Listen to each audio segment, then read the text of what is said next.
हे तुम्ही बघताय हा जो एरिया आहे, आता इकडे थोडं डाबर आहे, तर इकडे ते जे लागतं ते अंधेरा पोलीस स्टेशन अंतर्गत येणारा एरिया आहे.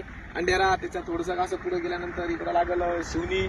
तर आपण हे जे माथ्यावर आहे, तर मेंढगाव बायगावच्या माथ्यावर आहे. गाव उठलेलं आहे, नवीन गाव बसलेलं आहे. नवीन गाव बसलेले आहे. तर आपण तिथं जाणार अंदाजानुसार पाणी पाहिल्यानंतर त्यांना किती लागेल ते पाहू. आता आपल्याला एक विहिरीचा पॉईंट पाहायचा आहे. तर आता आपण तिथे गेल्यानंतर तुम्हाला ती प्रोसिजर सांगू पुढची. भुजल शोधक अशोक शिंदे, जिल्हा बुलढाणा. मी आज बुलढाणा जिल्ह्यातील देवळगावच्या तालुक्यातील बायगाव या गावी आलो.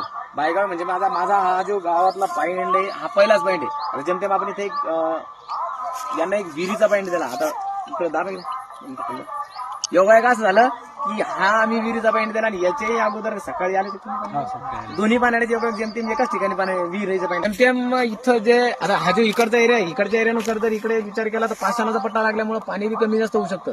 सुरुवातीला इथं सिजनेबल पावसाळ्यात जे चालणार पाणी ते 15 ते 25च्या दरम्यानचं चालेल. त्याच्याही नंतर याच्यात खाली गेल्यानंतर जे आंगचं पाणी लागत ते या विहिरीला जे आंगचं पाणी लागेल ते 35च्या पुढचं लागेल. म्हणजे 35वर चांगलं पाणी लागेल, हिवाळ भरणे चालणार. त्याच्याही नंतर पुढे गेल्यानंतर याला 54वर उन्हाळ्यात आणि हिवाळ्यात चालणारं पाणी लागेल. आणि 70वर गेल्यानंतर ह्या इकडच्या एक